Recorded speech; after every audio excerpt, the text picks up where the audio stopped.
Hey, good afternoon, everybody. Good afternoon to all our 12 Monarchs out there in Monarch Nation, coming off a 31-21 win versus UTEP at home in what was a very tough physical football game. Congratulations to Coach Kugler and his team. I thought they played an excellent football game. This was a good game from start to finish. Both teams were playing hard. Both teams were well aware of the implications of this game in terms of opportunity for postseason, and this was a good physical football game.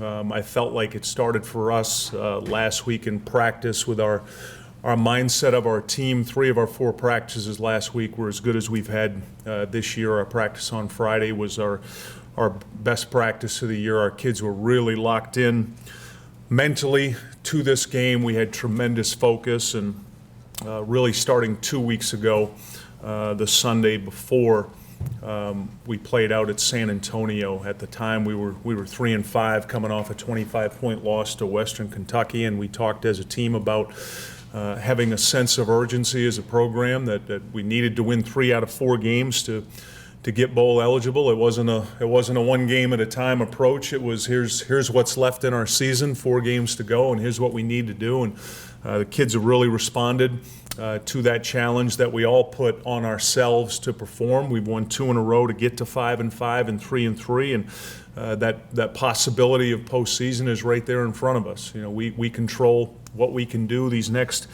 2 weeks, and I like where our team's attitude is at. In this game didn't start off well for us. UTEP started the game the way they had finished it against Rice, with a running the football, mixing in the pass, controlling the clock. They went right down the field, 10 plays, 71 yards, and scored. Fortunately, our offense responded with a 14-play, 86-yard drive to get us a field goal to cut it to 6-3, and then we had some adversity we created for ourselves on our kickoff team. Chris hit a really nice squib kick. They mishandled it, but we didn't stay in our lanes, and they brought back a 61-yard return that Vince Lowe made a touchdown-saving tackle, and then our defense, I felt like, had the stop of the game. They were first and goal on the 2-yard line, and our defense forced a field goal, which is really a win in that situation. We tell our defense anytime there's a turnover or a long return that's in our end, you got to treat it like a turnover. We got to have a sense of urgency and try to force a field goal, which they did, to keep it a 9-3 game. And from that point on, our defense was really outstanding. That gave us a lot of momentum, that stop that we had at that point. They scored right before the half to make it to 15-10, and then our guys offensively responded with what we refer to as situational football, something we practice all the time, that 2-minute drill that was actually with 58 seconds left. We had all 3 timeouts. We were able to take it down the field. The big play was 3rd and 10 on their 49 when David checked down to Jeremy Cox. David knew he had 2 plays in that situation, so he checked down to the back, and Jeremy broke 3 tackles, got a 23-yard gain, got out of bounds, and then we hit the touchdown pass to Pascal. That was just a phenomenal catch. He was being interfered with, caught it over his shoulder, and having that 17-10 lead going into the half was big for us, because this was a field position game. The wind played a major factor in this football game. You had to be really smart the 2 quarters you were going into it to just try to hang on with field position and take advantage of it when you could, which we were able to do.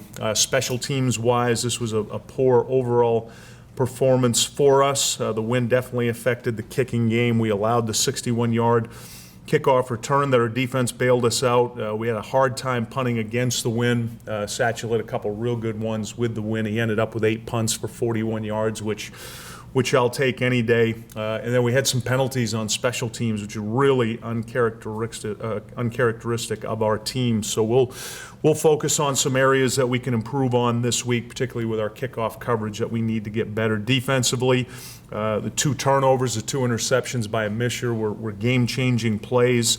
The key to this game for us was holding UTEP to 112 yards rushing. They had 57 yards in the first quarter, and they had 55 yards rushing the remainder of the game. Once we settled into getting a feel for what they were doing, it's hard for us to simulate in practice. We don't play with 2 tight ends. We don't play with an extra lineman at tight end and then a tight end and a fullback. And when you're playing against that 22 personnel, it's tough to simulate. Once our guys got a good feel for it, and Coach Nagy had a real good mix of run blitz going in there, we were able to shut them down the remaining 3 quarters. In the second half, 7 of their 8 drives were stops, 5 by punt, 2 by interception, which was our best half of the year football-wise. I feel like our defensive guys are getting much better at understanding that they just need to do their 1/11th. If they play their responsibility and really focus on their assignment, their technique, then we're going to be productive as a defense, and that really happened for us in the second half. Davila had 10 tackles in this game. He came back from his ankle. He sprained badly at the end of the second quarter, taped it up, and came back with 10 tackles. He's currently 5th in Conference USA in tackles. TJ Ricks had 9 tackles.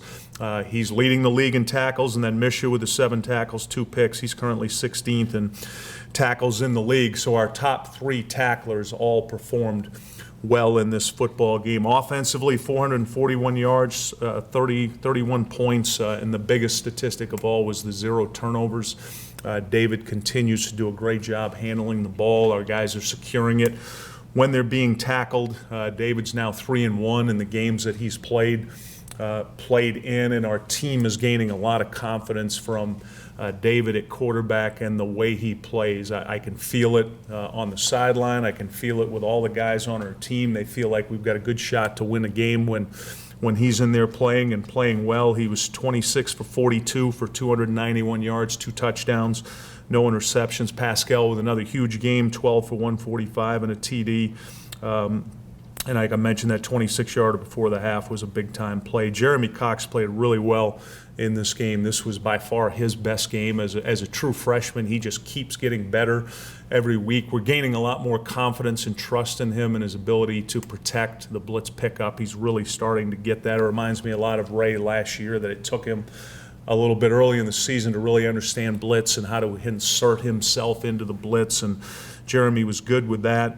I thought he ran the ball extremely well in this football game. He had the 15 carries for 84 yards, the 42-yard touchdown run, and he also had 4 catches for 70 yards, which was really good to see out of him. And then I mentioned the situational football, how well we handled that offensively was really important. This week's opponent, Southern Miss, is 7-3. They're 5-1 in the league, tied for first in the West, and they are on a roll as much as any team that I've seen that we've prepared to play. They've won their last 4 games over San Antonio 32-10, Charlotte 44-10, UTEP 34-13, and Rice this past weekend 65-10. So in those 4 games, they've outscored their opponents 44-11. They're really hitting their stride right now. They're 4-1 at home this year, and their only loss was their season opener against Mississippi State.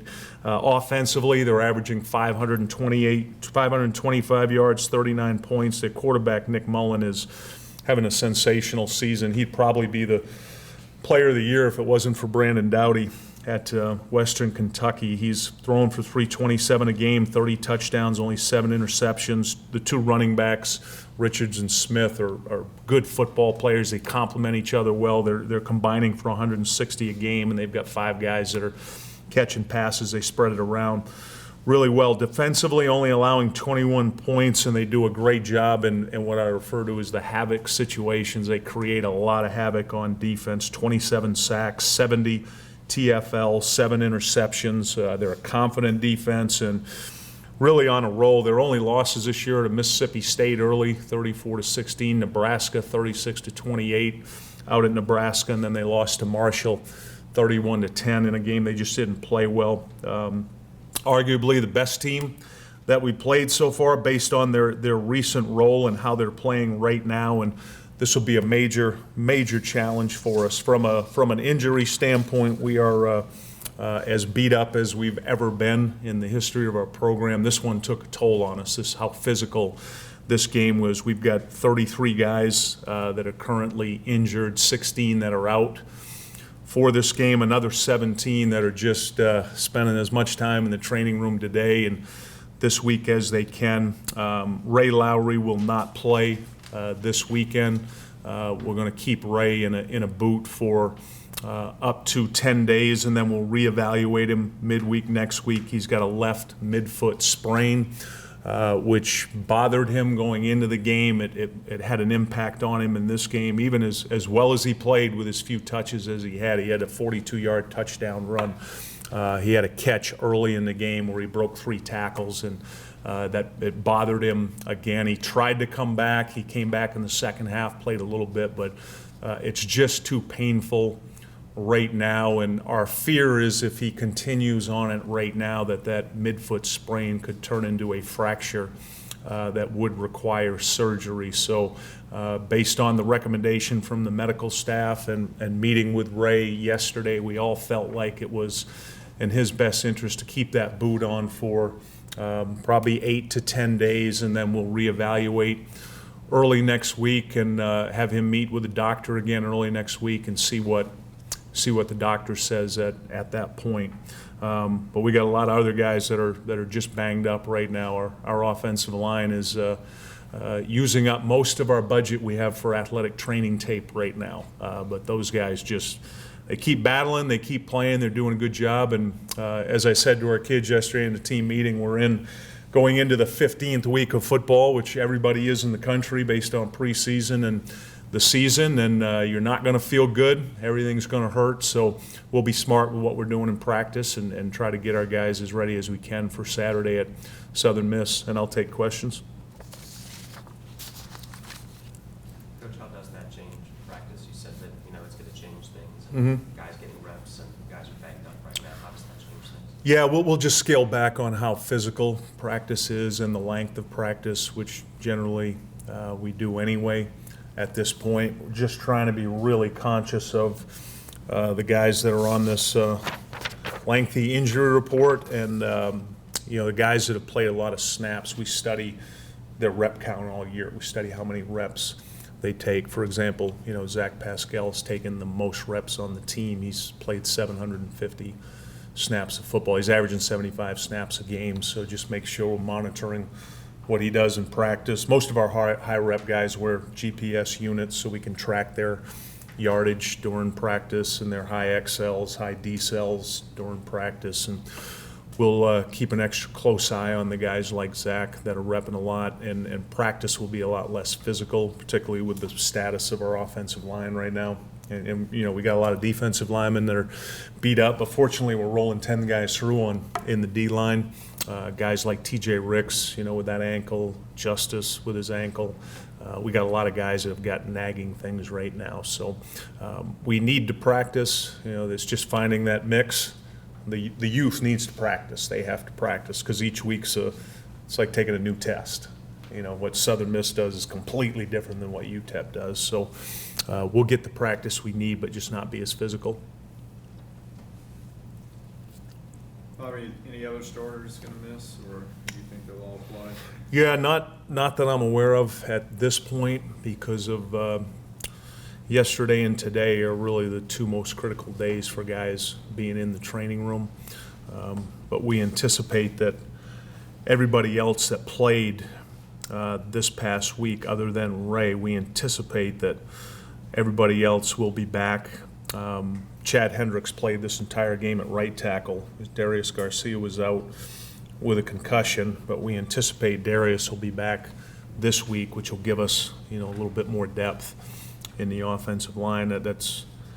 Chad Hendricks played really well. It's hard when you're, redshirt freshman to play the entire game. It's nice when you can get a series or 2 to stand on the sideline with the O-line coach and take it all in. So hopefully we'll get Darius back. He's played a lot of snaps of football for us. But other than that, Harry, I anticipate everybody else will play. I'll know more tomorrow and Tuesday. You and Coach Monken, from what I've seen of you guys work together at Conference USA Media Day, you guys seem to have a good relationship. Can you talk a little bit about not just your relationship, but what kind of rebuilding job he's done there? Yeah, we do. Todd and I have a good relationship. We touch base, occasionally during the season. Talked a lot about building a program. It started a couple of years ago. His first head coaching job, he walked into a incredibly difficult situation from the standpoint of they were 12-2 2 years before he got there with Larry Fedora, and then he left, so they lost basically lost a recruiting class. I mean, all due respect to the kids they had, when you transition, it's really hard. And then Ellis Johnson, they went 0-12 and fired him, and then they lost another class. You know, by the time Todd got in there, he was just trying to do the best he could at that point. So they were 2 years off. You know, he goes 1-11 his first year, 3-9 his last year, and now this. And what I've been most impressed with that Todd and his staff have done is they've just hung in there with the young kids. You know, they really took their lumps the last 2 years, but Nick Mullen's a perfect example. You know, a guy who played as freshman, played as sophomore. You know, now he's really excelled based on that growth, and they're more of a veteran team now. All those guys have been through that, and it looks to me like they remember all the teams that have beaten them and how much they've beaten them by, and the payback part of it's coming now. But they're really on a roll right now, and you know, Todd, to me, has done as good a job as anybody in the league. You know, if I was voting Coach of the Year right now, I'd vote for him because of what he's been able to do.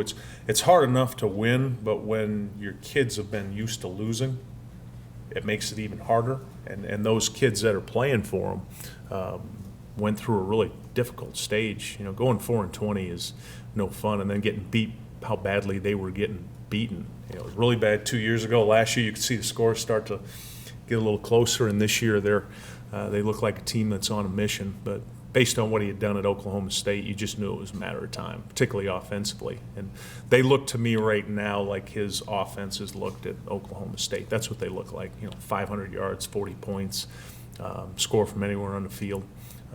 I've been really impressed with what he's done, what their staff's done. Anything else for Coach? Thank you all for coming, and thank you, 12 Monarchs, for an A-plus performance on Saturday. We'll need one more a week from Saturday when we come home for our final home game.